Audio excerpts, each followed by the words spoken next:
Rahman sir ഒരു glass വെള്ളം കുടിച്ചാട്ടെ. എന്താടാ? എന്താ എന്നെ വിളിച്ചേ? എന്താ എന്നെ വിളിച്ചേ? എടാന്ന്.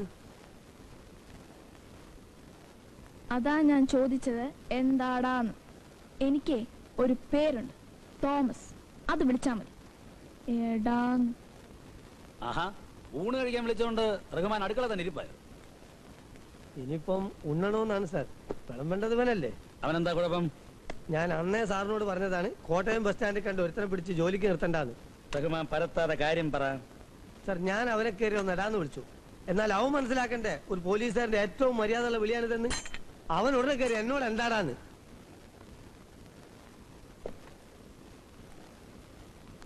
അവൻ അങ്ങനെ വിളിച്ചു? വിളിച്ചു സാർ. ചോദിക്കും. തോമസ്,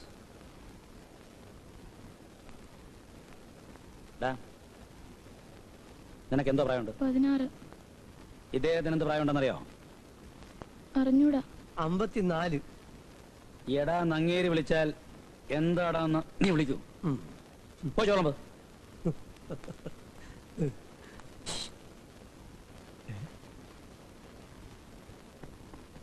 എന്താ സാർ പതിവില്ലാതെ എന്നോട് ഇങ്ങോട്ട് വരാൻ പറഞ്ഞേ? ഞാൻ പറഞ്ഞില്ലേ മുജീബ് റഹ്മാന് ഒരു നല്ല ചാപ്പാട് തരാന്ന് കരുതി.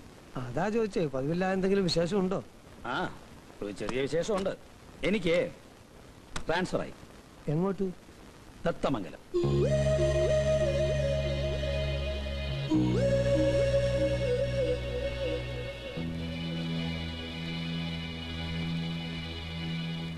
ഇത്തവണ നമ്മളെ പിരിക്കാൻ ഞാൻ സമ്മതിക്കില്ല. സാറ് തത്തമംഗലത്തേക്ക് പോയിക്കോ. ഈ മുജീബുർ റഹ്മാൻ അവിടെ എത്തിയിരിക്കും. അതിനുള്ള വകുപ്പ് എന്റെ കയ്യിലുണ്ട്. വാ, ഭക്ഷണം കഴിക്കാം. തോമസ്, ഇവനെ എന്ത് ചെയ്യണമെന്ന് ഞാൻ വിചാരിക്കുക. എത്ര നേരമായി ഭക്ഷണം പോകാൻ പറഞ്ഞിട്ട്. Thomas, Thomas, Thomas. സാർ, ഭക്ഷണത്തിന് പകരം അവന്റെ ഒരു കത്തുണ്ട്. കത്തോ? സാർ, എനിക്കിവിടെ നിൽക്കാൻ ബുദ്ധിമുട്ടുണ്ട്. ഞാൻ പോകുന്നു. ഞാൻ എൻ്റെ ബാഗ് മാത്രമേ എടുത്തിട്ടുള്ളൂ. തോമസ്. എന്റെ അയ്യരെ ഒത്തു കിട്ടി. എന്ത് പണി ചെയ്യാനും അവൻ തയ്യാറാ. അവനൊന്ന് രക്ഷപ്പെട്ടാ മതി. എന്തും കൊടുക്കാൻ ഞാനും തയ്യാറാ. ആ ചെറിയാന്റെയും പിഷാരടിയുടെയും കയ്യിൽ നിന്ന് ഒന്ന് രക്ഷപ്പെട്ടാ മതി. രാവിലെ ഇവിടെ കുത്തിയിരുന്ന് ജാതകം വായിക്കാതെ എന്നെ ഒന്നും സഹായിക്കും. നിങ്ങൾക്കൊക്കെ ദോശ വിട്ട് തീർക്കാനുള്ളതല്ല എന്റെ ജീവിതം. എന്നാര് പറഞ്ഞു? തൽക്കാലം ഞങ്ങൾക്ക് വേണ്ടി ദോശ ഇടുക എന്നുള്ളതാണ് നിന്റെ കർമ്മം, ജാതക യോഗം. ദോശ ഇരുന്ന് അടുക്കളയോട്ടിൽ അവിടെ കിടന്ന് കഴിയട്ടെ. അതാണ് നമ്മുടെ വീട്. നീ നേരെ അടുക്കളയിലോട്ട് എന്നൊരു ചായ ഇട്ടോ. ആ, അവിടെ ഇരിക്കുന്ന ആരെയും മൈൻഡ് ചെയ്യണ്ട.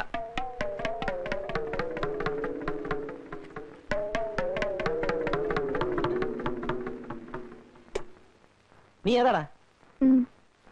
എടാ കൊച്ചനെ, നീ നല്ലോണം ആലോചിച്ചോ? വീട് മാറി കയറിയതാണോ? അല്ല, ഞാൻ ഈ വീട്ടിലേക്ക് തന്നെയാ വന്നത്.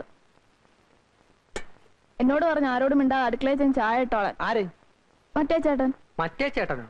അതെ, ഈ ചേട്ടൻ. നിങ്ങൾ എന്റെ ഒരു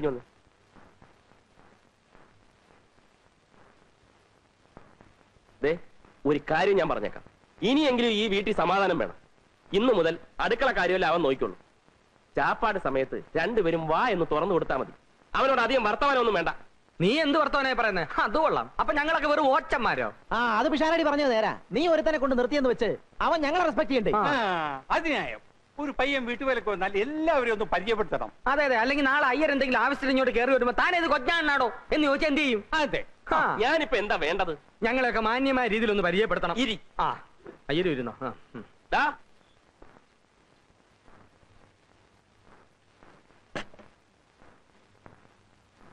ഇന്നു മുതൽ നിനക്ക് 3 ചേട്ടന്മാരാണുള്ളത്. 3 അല്ല 4. 3 ചേട്ടന്മാരും ഒരപ്പൂപ്പനും. എല്ലാവരെയും നീ ഒരുപോലെ കാണണം, സ്നേഹിക്കണം, അനുസരിക്കണം. എന്താണ് അവന്റെ പേര്? രാംകുമാർ, ചെങ്ങമനാട്. നീ ചെങ്ങമനാട് മൊത്തം മേടിച്ചോ? അല്ലേലും രാംകുമാർ എന്നൊക്കെ വിളിക്കാൻ വലിയ പാടാ. വല്ല IAS ഓഫീസറെയും വിളിക്കുവാന്ന് ചോദിച്ചു. നമുക്കിവനെ രാമാന്ന് വിളിക്കാം. വിളിക്കാനൊരു സുഖമുണ്ട്, പുണ്യവും കിട്ടും. രാമ രാമ. അത് മതി. എന്താടാ എന്റെ നക്ഷത്രം? ചിത്തിര. എന്താ?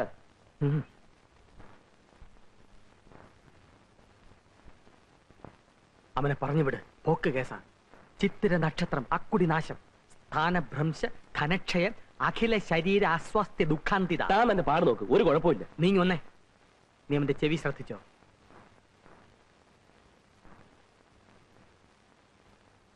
ആന ചെവിയാണ്, അതായത് കൃത്യബോധവിഹീനൻ. നിനക്ക് മനസ്സിലാകുന്ന ഭാഷയിൽ പറയാം, ഗജ ഫ്രോഡ്. അത് ഞാൻ നോക്കിക്കൊള്ളാം. എല്ലാം സാറ് നോക്കിക്കൊണ്ടാ മതി. തൽക്കാലം അവനൊന്ന് പണി ചെയ്ത് തുടങ്ങട്ട്.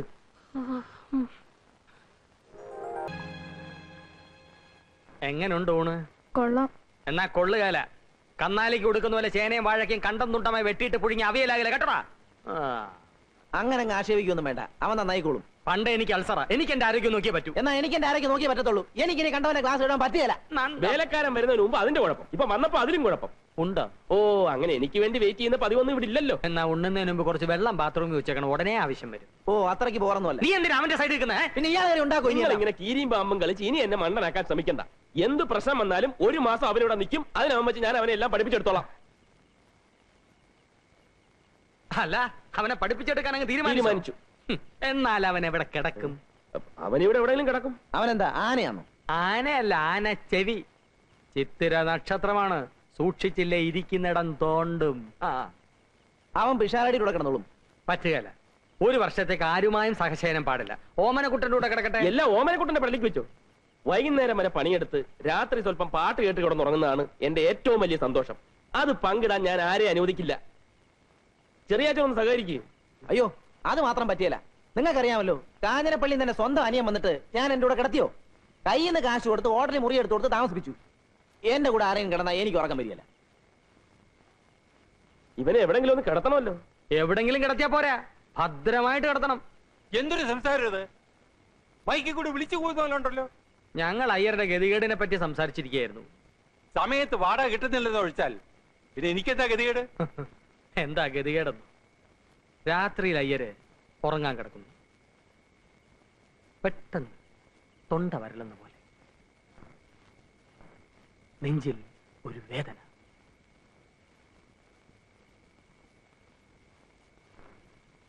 സംഭവിക്കാൻ വേണ്ടി പറയുന്നതല്ല. അയ്യർ കാലിയാകാൻ പോകുന്നു. ഒരു ഗ്ലാസ് വെള്ളം വേണം. എന്ത് ചെയ്യും? ഞാൻ പറഞ്ഞു ശരിയല്ലോ ഓമനക്കുട്ടാ?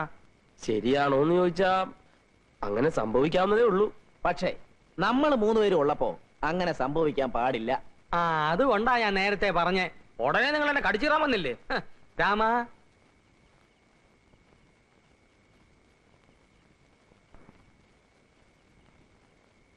രാമ, നീ പകൽ മുഴുവൻ ഇവിടുത്തെ പണിയൊക്കെ തീർത്തിട്ട് രാത്രി അയ്യരുടെ കൂടെ പോയി കിടന്നോണം. പോത്തുപോലെ കിടന്ന് ഉറങ്ങാനല്ല. നട്ടപ്പാതിരാക്ക് അങ്ങേർക്ക് വല്ല വിമ്മിഷ്ടമോ ശ്വാസം മുട്ടലോ കൂടെ പറയുന്നത് പയ്യന് മനസ്സിലാകണ്ടേ അയ്യരെ? വന്നാൽ ഉപകരിക്കാൻ വേണ്ടിയാ.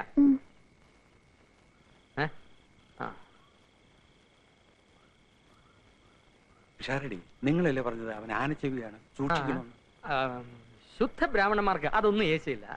പിന്നൊരു കാര്യം, അവന്റെ രണ്ട് കൈകളും ഒന്ന് സൂക്ഷിച്ചു. അതെന്താ? അവന്റെ കയ്യിലിരിപ്പ് അങ്ങനെ.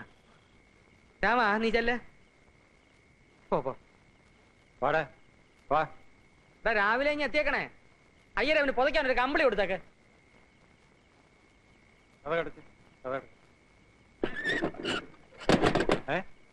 എന്താ ഇത്? എന്താടപ്പാ നീ അടച്ച്?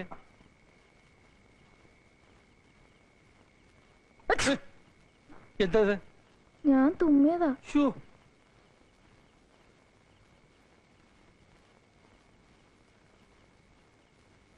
നിന്റെ കൈ എവിടെ? എവിടെ? ഇതിനെ പുറകെ കിട്ടുന്നത്? മനുഷ്യൻ സ്വസ്ഥാരമില്ലെന്ന് വെച്ചാൽ അല്ലേ? എനിക്കകത്തൊരു പൂജയുണ്ട്, അത് കഴിഞ്ഞിട്ട് ഞാൻ വിളിക്കാം. അവിടെ നിന്നാ മതി കേട്ടോ. അവിടെ നിൽക്കാൻ പറഞ്ഞില്ലേ? അവിടെ നിന്നാ മതി. ആ,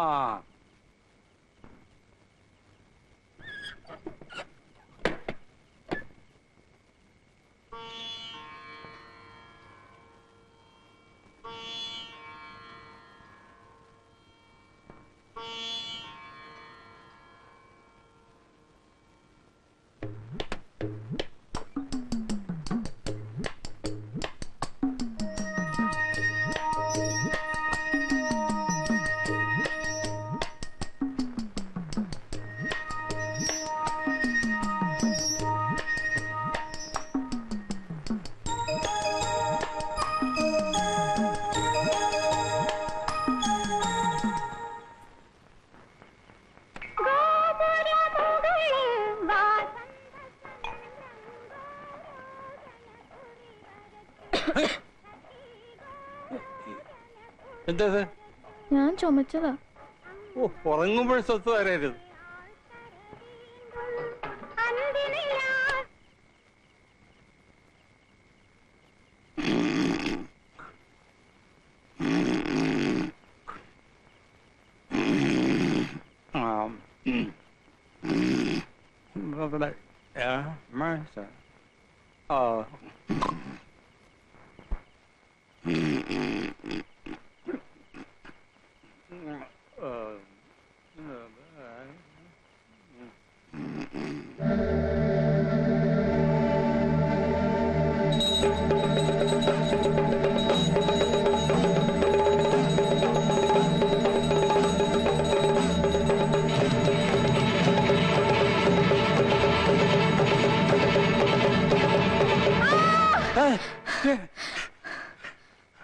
എന്തത്?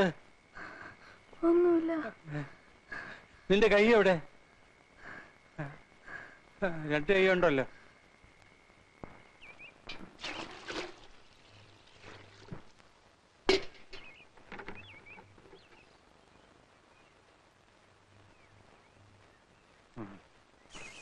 ഞാൻ ഇവനെ പറ്റി പറഞ്ഞപ്പോ ആർക്കും വിശ്വാസമായില്ല. ദേ ഒറ്റ രാത്രി കൊണ്ട് അയ്യർ ഈ പരുവത്തിലായില്ലേ? പിഷാരിയല്ലേ പറഞ്ഞത് ശുദ്ധ ബ്രാഹ്മണി ഇതൊന്നും ഏൽക്കില്ലെന്ന്? ശുദ്ധ ബ്രാഹ്മണൻ അതൊന്നും യേശുവില്ല. അയ്യർ അതല്ല എന്നുള്ള ഇപ്പൊ മനസ്സിലായല്ലോ. ഈ നിമിഷം അവനെ ഇവിടുന്ന് പറഞ്ഞു വിടുന്നതാണ് ബുദ്ധി. അവനെ പറഞ്ഞു ഇവിടെ അയ്യാക്ക് ഇത്ര ധൃതി എന്തുവാ? ആരും ധൃതി വെച്ചിട്ട് കാര്യമില്ല. ഒരു മാസം അവൻ ഇവിടെ നിൽക്കും. അപ്പൊ കിടപ്പ് വീണ്ടും പ്രശ്നമാകും. പ്രശ്നമാകില്ല. നറുക്കിട്ടെടുക്കാം. ദാ നമ്മുടെ 3 പേരുടെ പേരും ഇതിനകത്തുണ്ട്. അയ്യരെടുക്കട്ടെ. ആരുടെ പേര് വരുന്നോ ഒരു മാസം അവൻ അയാളുടെ മുറിയിൽ കഴിയും. നറുക്കെടുപ്പൊന്നും പറ്റത്തില്ല. അതെന്താ? ഇവൻ ഇതിനകത്ത് നമ്മുടെ രണ്ടുപേരുടെയും പേര് മാത്രം എഴുതിയിട്ട് കാണൂ. അത് ശരിയാ. ഒന്ന് വിശ്വസിക്കണേ. എന്റെ പേര് വേണ്ടട്ടോ. അയ്യരെ പേരൊന്നും എഴുതിയിട്ടില്ല. അവിടെ ചുമ്മാ ഉണ്ട്. വിശ്വാസമായല്ലോ. കുലുക്കാവല്ല.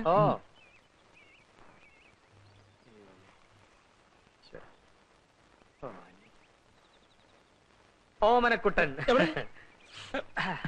ഓമനക്കുട്ടൻ തന്നെ. അയ്യരെ